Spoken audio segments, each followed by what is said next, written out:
boys and girls. Today's lesson is called Meeting the Test. And this is March 10th. This is our second lesson rather, in the spring quarter. Did you have to get up a little earlier today?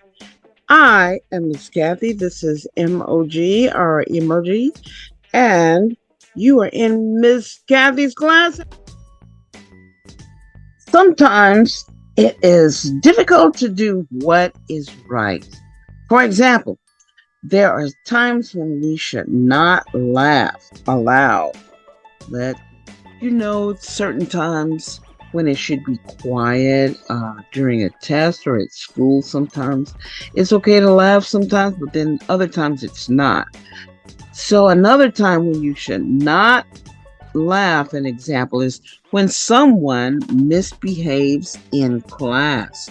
Your laughter might encourage that student's wrong behavior.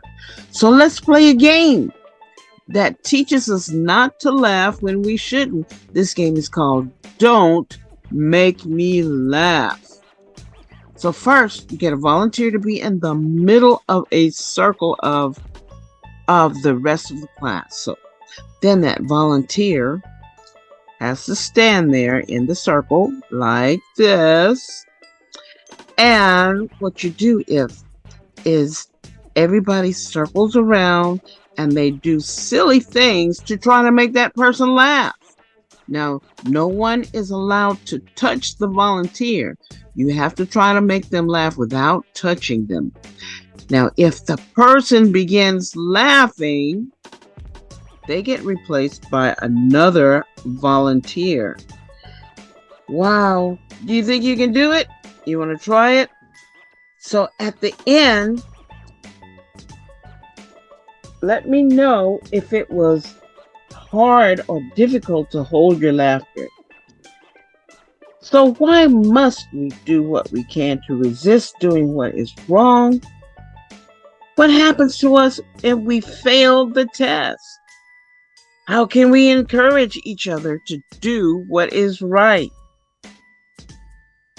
Today's lesson is about how we can stand strong in the face of challenges that come our way each day. Now, today's lesson is from the 2 Corinthians, second letter, one of the letters of Paul to the church at Corinth, right? And that is from chapter 13, verses 5 through 11. The verse says, the key verse is, finally, brothers and sisters, rejoice, strive for full restoration, encourage one another, be of one mind, live in peace, and the God of love and peace will be with you. 2 Corinthians, the 13th chapter and the 11th verse. And emojis come to tell us that 2 Corinthians is in the New Testament. And we remember that they were written by Paul. They were letters by Paul to churches in different areas, in this case, to the church at Corinth. Bow your head, close your eyes.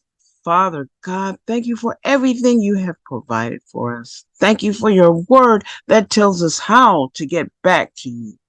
Please help us to be the kind of believers who can please you by passing the test to be the best we can be.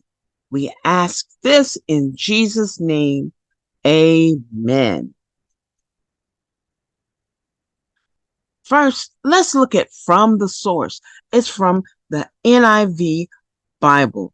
If you have your Bibles today, see if you can find 2 Corinthians, the 13th chapter, verses 5 through 11. Examine yourselves to see whether you are in the faith. Test yourselves. Do you not realize that Christ Jesus is in you? Unless, of course, you fail the test. And I trust that you will discover that we have not failed the test.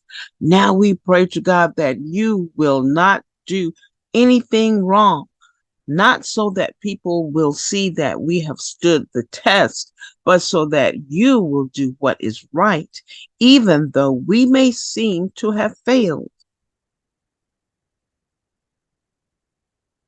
For we cannot do anything against the truth, but only for the truth.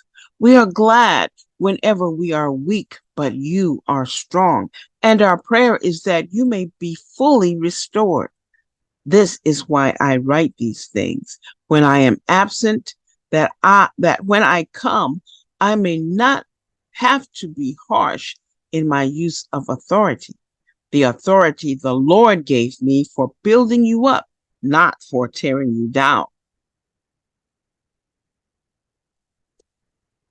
Finally, brothers and sisters, rejoice. Strive for full restoration. Encourage one another. Be of one mind. Live in peace. And the God of love and peace will be with you. Now remember, the key verse says, finally, brothers and sisters, rejoice. Strive for full restoration.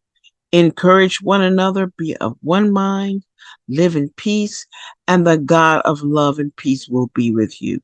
2 Corinthians, the 13th chapter, the 11th verse.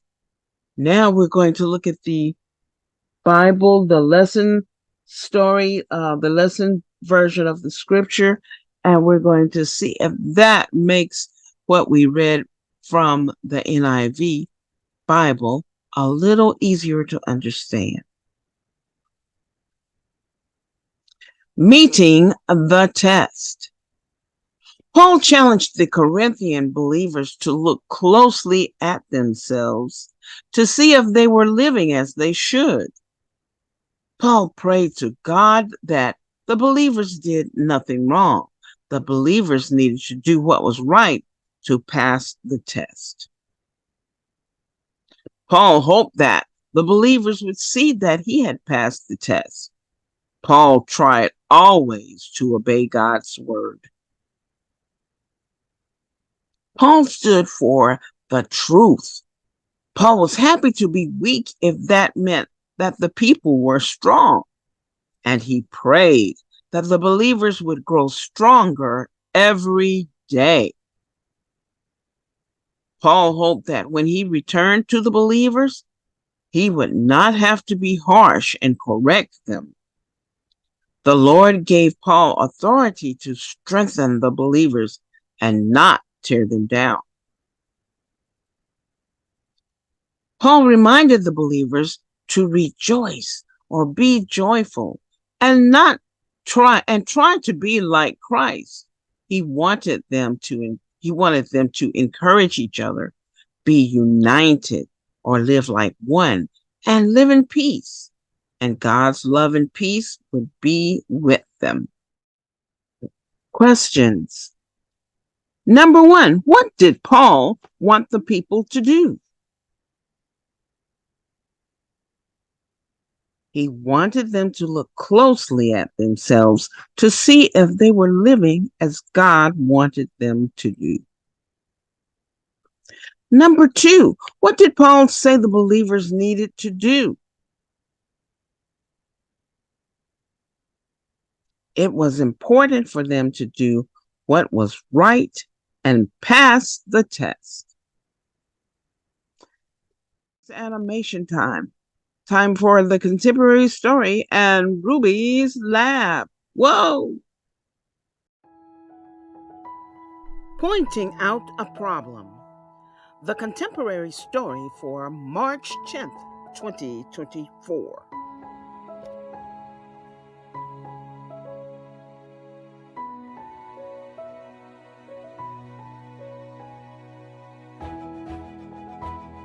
Mr. Sullivan, Jacob didn't finish the assignment correctly.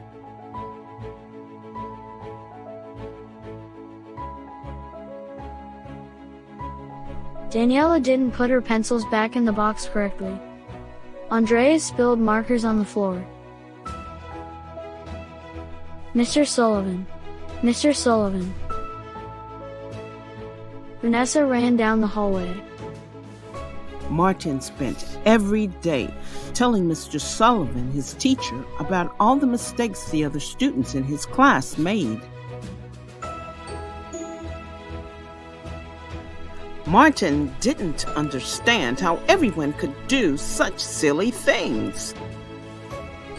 One day, after finishing his lunch, Martin threw away everything on his tray and got in line to return to the classroom.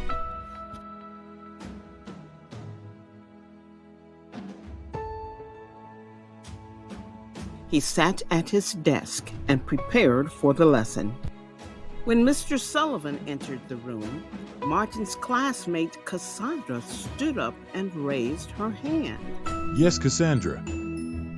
Martin threw away his silverware at lunch. Martin looked embarrassed. He thought back to lunch, and he realized he'd forgotten to remove his silverware before dumping his tray into the garbage can. It was an honest mistake. I didn't do it on purpose. It's okay, Martin. Everyone makes mistakes. Questions. Number 1. What did Martin do every day? I pointed out everyone else's mistakes to our teacher. What mistake did Martin make? I forgot to clear my lunch tray and I threw away my silverware. We all make mistakes. We should remember that instead of pointing out what others do wrong. We should work harder to encourage one another.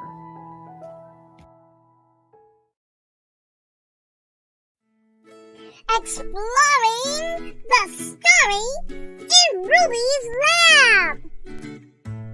Hello, everyone. This is Ruby again. I've been thinking about today's lesson. When I perform experiments, I must make sure that I do things in order so that my experiments will be successful. If I miss a step, it may cause my experiment to fail. Today's lesson is an example of how we should examine ourselves to ensure that we live as we should. We are encouraged to learn from our mistakes and strive to do what is right. This week, take time to examine yourself and learn from your mistakes. I am hoping that your efforts are successful. You can write to me about them.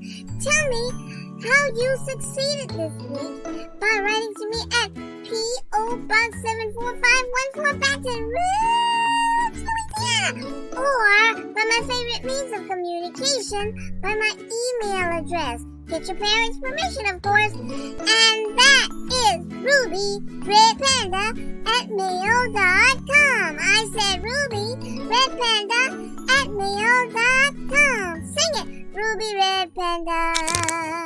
I said Ruby Red Panda, Ruby Red Panda @mail.com.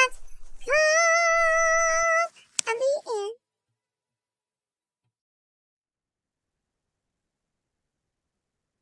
All right, here we are searching for words. Oh, let's see. Can you do the word search?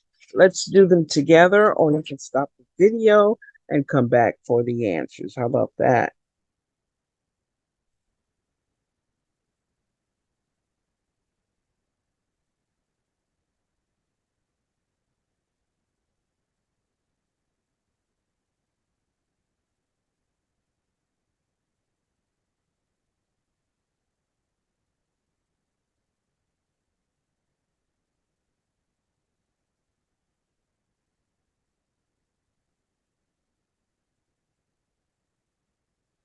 All right, did you get all of those? All right.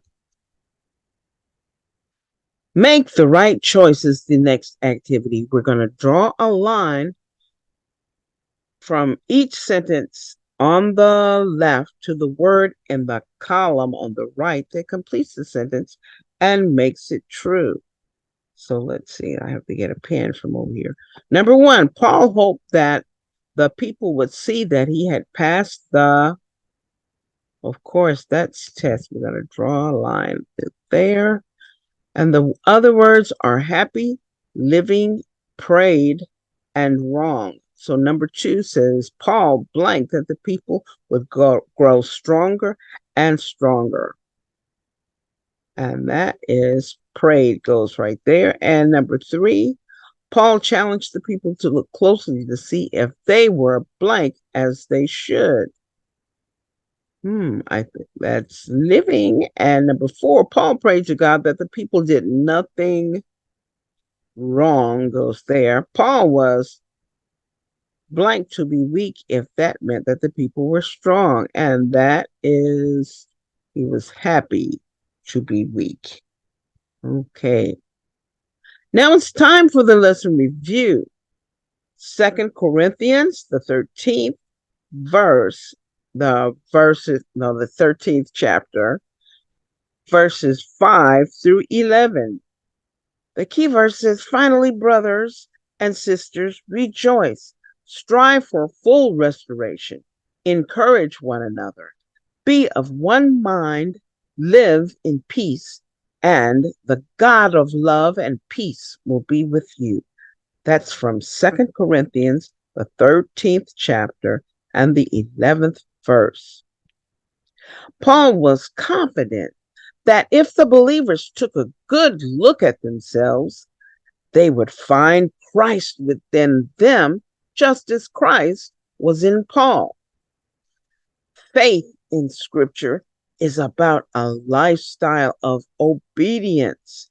You can find that in verse 7. Find proof there, just like they tell you to practice on your spring test. Trusting God for the present and the future.